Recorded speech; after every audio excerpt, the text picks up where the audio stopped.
What's going on, everybody? It's YGO coming at you with a brand new video, and it has been a whopping 2 whole months since I made my last Bird Up deck profile. I know, blasphemy, absolutely horrendous. I am terribly sorry. But honestly, I really wasn't feeling the deck during Castra format, because against cards like Arise Heart, and then getting your important cards like Zeus going second ripped out of your extra deck by Diablosis, and all sorts of other factors of the deck, but mostly the Arise Heart, there were a lot of problems that Bird Up struggled to go against when it came to the Castra matchup.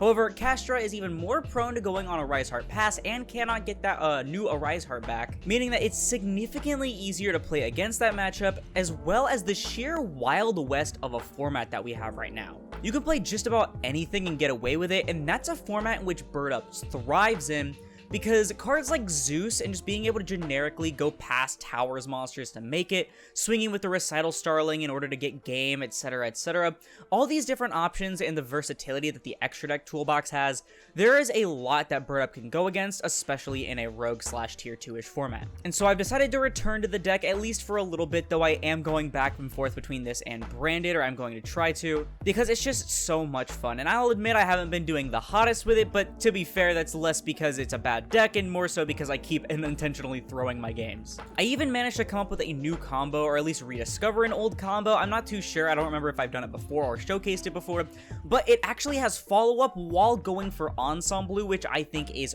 really cool. I'm not going to waste any more time though, let's go ahead and get right into my Bird Up deck profile for the June 2023 format. However, if you do like these outer sleeves as well as the inner sleeves, you can get both at TapioCards.com, my sponsor.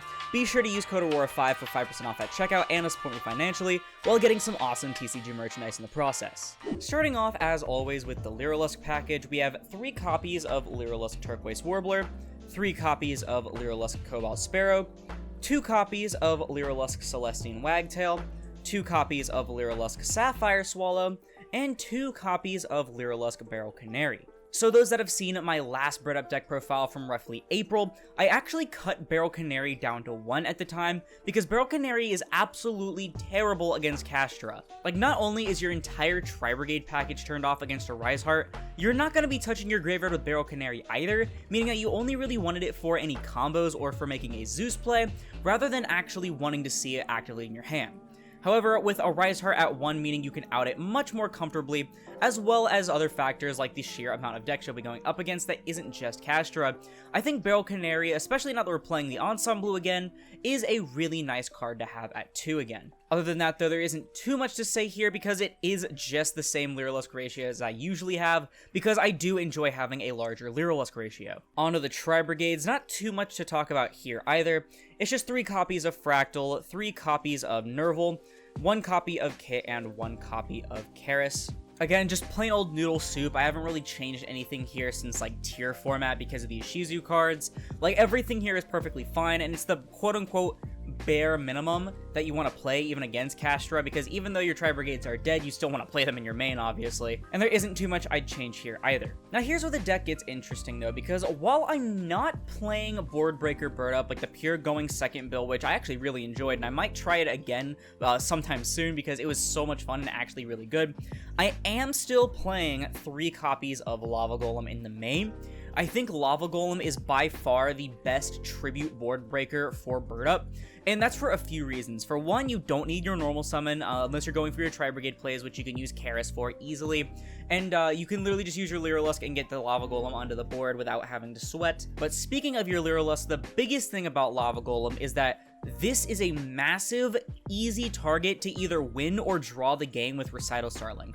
So many times I've drawn the game by just slapping a Lava Golem down, and then I'm like, man, I'm not going to be able to win next turn, and they're just going to kill me, or I'm not going to be able to win this turn, sorry, and they're just going to kill me next turn because they have a much better resource game than me, or I open 2, like, terrible.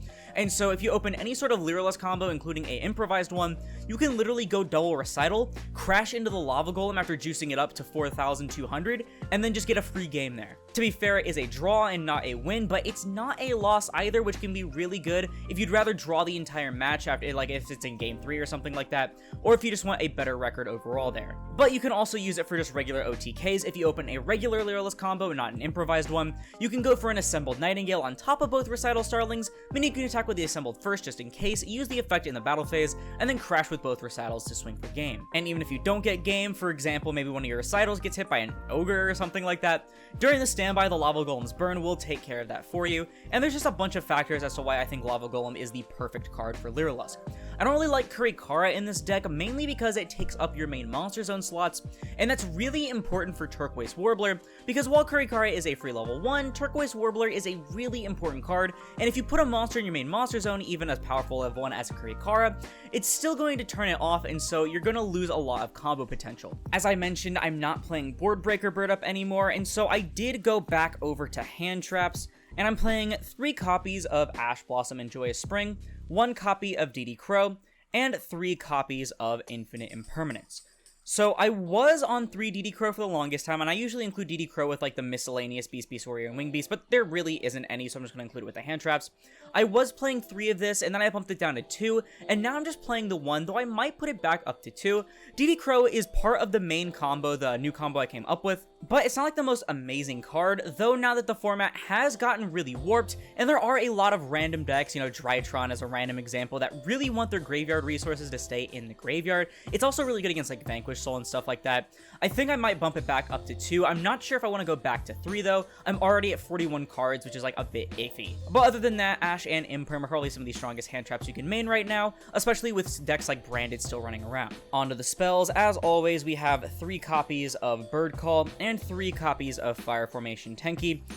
These are just your generic searchers, not too much to say there. For the power 1-ofs, we have the 1 Foolish, the 1 1-for-1, and the 1 Called by the Grave. As I always say, Foolish Burial is an additional copy of Fractal or another combo starter, especially playing through hand traps like Ash. 1-for-1 continues to be one of the best cards in the entire deck. I seriously love this card so much, and Called By is Called By. And then finally, 2 copies of Triple Tactics Talent rounds up the main deck, because we're not playing the Revolt or anything like that in the main anymore, it's bumped back into the side. I think Triple T is a really good card in Bird Up in particular. Just getting access to those extra resources, especially Lyrilusc cards when you already got your first Lyrilusc play stopped, or even ripping a card out of your opponent's hand like a Dark Ruler or an Evenly Matched, if you can already full combo and they still hand trap you. It's just so good. Not to mention, stealing an opponent's monster is also really nice too, especially if it's an Xyz, so you can go into a Zeus. As I mentioned, that is it for the main deck. Onto the extra deck, we have 2 copies of the Recital Starling, 1 copy of Ensemble Robin, and 1 copy of Assembled Nightingale. Again, I did add Ensemble Robin back into the main part of the extra deck instead of putting it in the side deck, because I think Ensemble Robin, while it isn't the best against Castra, it's really good against just about anything else. A lot of rogue decks, or even tier 1.5 to tier 2 decks, kind of just fold to an ensemble with multiple materials. For example, I was playing against Live Twin Runic Sprite, which I guess you'd probably consider one of the best decks right now, and the Sprite cards are hard ones per turn inherent summon, so you can literally just keep bouncing and bouncing and bouncing, and there's really nothing they can do about it. But other than that, the ratios have remained exactly the same, as you'll probably see with most, if not all, of the extra deck. We also are still playing the Utopic Draco Future package. The reason I say also still playing is because I'm kinda iffy on it now, because while there are a lot of combos that it can go for, the main combo that I use now doesn't really require it at all, because you're using your recitals for a Farragut instead, and so the Draco Future doesn't really come up in that situation, but it comes up in so many other combos and situations that I just feel like playing it, or not playing it, sorry, would be kind of a crime. I just don't like that it takes up 2 extra deck slots when your extra deck space is already so tight in this deck. That's it for the Xyz. Onto the links, we have the 1 copy of Almirage. It is Almirage, not too much to say there. It makes your kit and your Nerval actually turn into combos, not to mention if you open Barrel Canary and Cobalt Sparrow without Almirage, you would not be able to combo there. 1 Farragut because it's Farragut.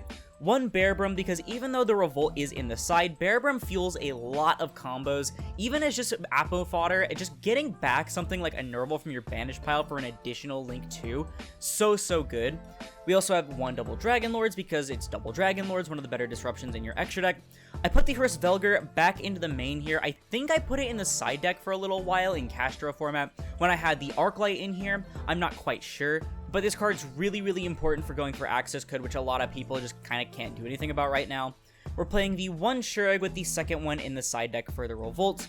the one Appaloosa because it is one of your main endboard pieces and it's really good, and one access code talker because going for game in one turn is pretty damn funny. Well everyone, it appears that that is going to do it for my Lyrilusc Tri-Brigade / Bird Up deck profile for June 2023.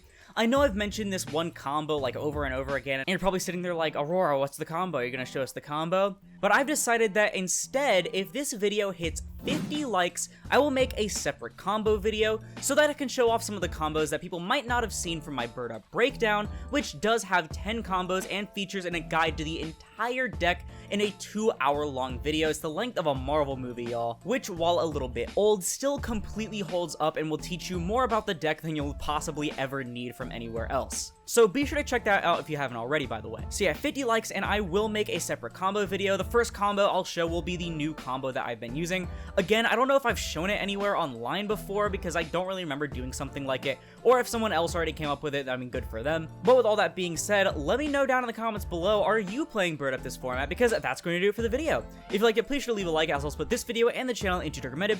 And if you like this content, and you like it, like the rest of my deck profiles, then perhaps consider subscribing, because we're to 5,000 subscribers by the end of 2023. Not to mention, it supports the channel more than anything else, and it's absolutely free.